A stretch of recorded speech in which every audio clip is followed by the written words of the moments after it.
안녕하십니까. 2대12 조영훈의 시시콜콜 뉴스 브리핑 6월 8일 소식 전해드리겠습니다. 첫 번째 소식은 힐러리 클린턴 전 미국 국무장관이 역사상 처음으로 미국 여성 대통령 후보로 지명이 됐다는 소식입니다. 미국 시간으로 6일 힐러리는 민주당 대통령 후보 지명에 필요한 과반수 의석을 확보했습니다. 힐러리는 오는 11월 8일 공화당 도널드 트럼프와 운명적인 대결을 펼치게 되는데요. 미국 역사상 주요 정당 여성 후보가 나오긴 처음인데요. 미국은 흑인 등 유색인종보다도 여성에 대해서 참정권을 더 늦게 허용한 보수적인 사회이기도 합니다.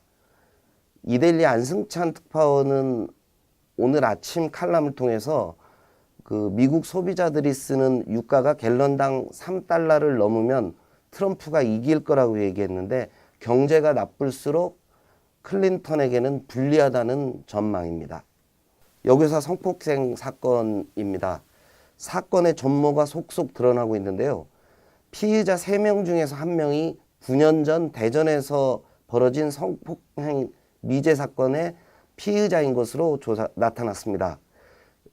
현명한 여교사가 확보한 유전자 검출 결과 덕분인데요. 과학수사가 이룬 결과이기도 합니다. 이들에게는 공모 혐의가 확인될 경우에 특수강간치상죄가 적용되는데 특수강간치상죄가 적용될 경우 5년 이상부터 최고 무기징역까지 선고가 가능합니다.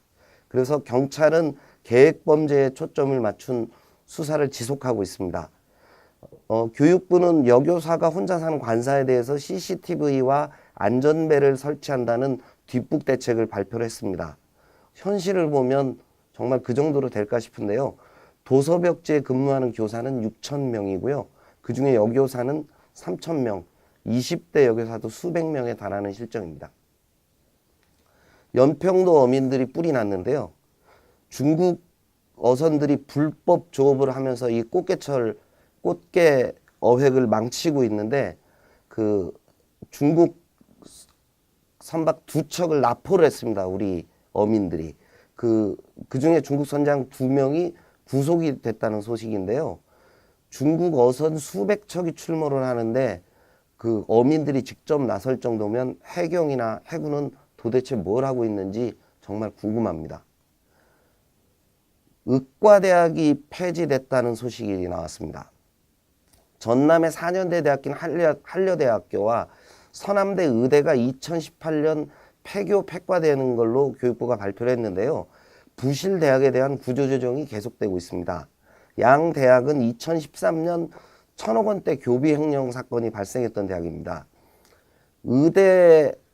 의과대학이 폐지되면 그 의과대학을 유치하기 위한 경쟁도 굉장히 활발해지고 있는데요. 목포대와 순천대, 창원대, 공주대 요 4개 대학이 가장 적극적으로 뛰고 있다고 합니다. 이번에는 뻔뻔한 폭스바겐 그룹과 속수무책으로 당하고 있는 환경부 소식 전해드립니다. 환경부가 폭스바겐의 리콜 계획서를 반려를 했는데요. 또다시 부실 계획서를 제출해서 3번째 퇴짜를 놨다는 소식입니다. 폭스바겐 그룹은 미국에서는 1인당 500만 원의 배상과 환불 조치를 실시했는데요. 뿔난 국내 소비자들 500여 명이 7일 마틴 빈터콘 폭스바겐 CEO를 형사 고발했습니다. 앞으로 그 인원을 1,000명, 2,000명까지 늘려나가겠다고 합니다.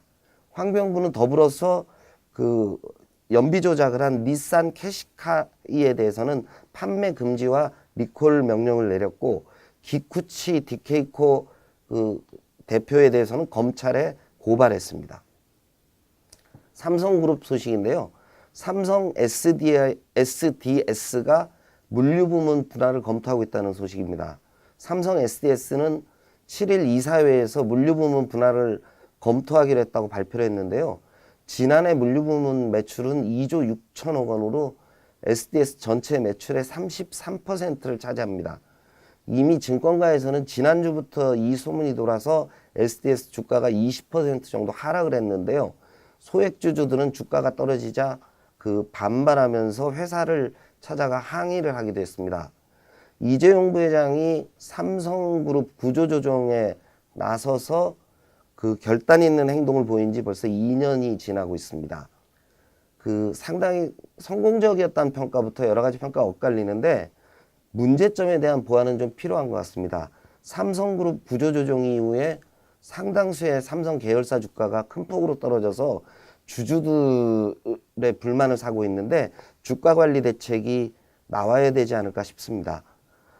한편 어제 증권시장에서는 그 삼성전자 주가가 140만 원을 돌파하기도 했습니다. 한때 140만 원 넘어섰는데요.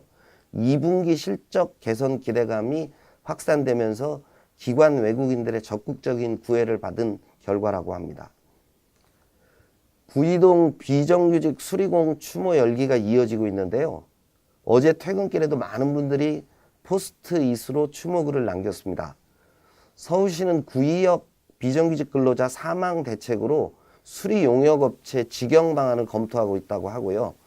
메트로와 하청 업체 직원 간의 임금 격차가 최대 3배에 달하는 문제를 해소하겠다고 밝혔습니다. 박원순 시장이 대권 도전 할 거라고 보는 사람들이 많은데요. 매피아 문제 자세히 몰랐다고 발언을 해서 빈축을 사고 있습니다. 중앙일보에 그 작게 보도된 소식인데 눈에 띄는 소식이 하나 있어서 말씀드립니다. 쌀 소비가 30년 새 반토막이 났다고 합니다. 그러다 보니까 농협의 미국 처리장 절반이 넘는 곳이 적자라고 합니다. 농협의 지원이 없으면 도산할 정도로 어렵다는 얘기인데요. 국내 쌀 소비는 1985년 1인당 128kg, 쌀 2가마니가 넘었는데 지난해에는 63kg, 한 가마니 정도로 소비량이 30년 새에 절반으로 줄었다고 합니다. 호텔 롯데 상장이 연기된 것도 어제 금융가에선 화제가 됐는데요. 당초 6월 말로 예정돼 있던 일정을 7월 중순 이후로 연기를 했습니다.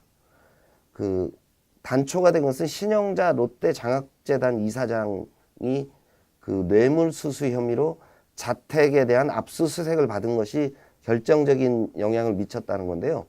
네이처리퍼블릭 정은호 대표로부터 면세점 입점 로비를 받았다는 의혹을 받고 있습니다. 증권가에서는 호텔 롯데에 대한 투자자들의 신뢰가 떨어졌기 때문에 공모 가격이 더 떨어질 것으로 보고 있습니다.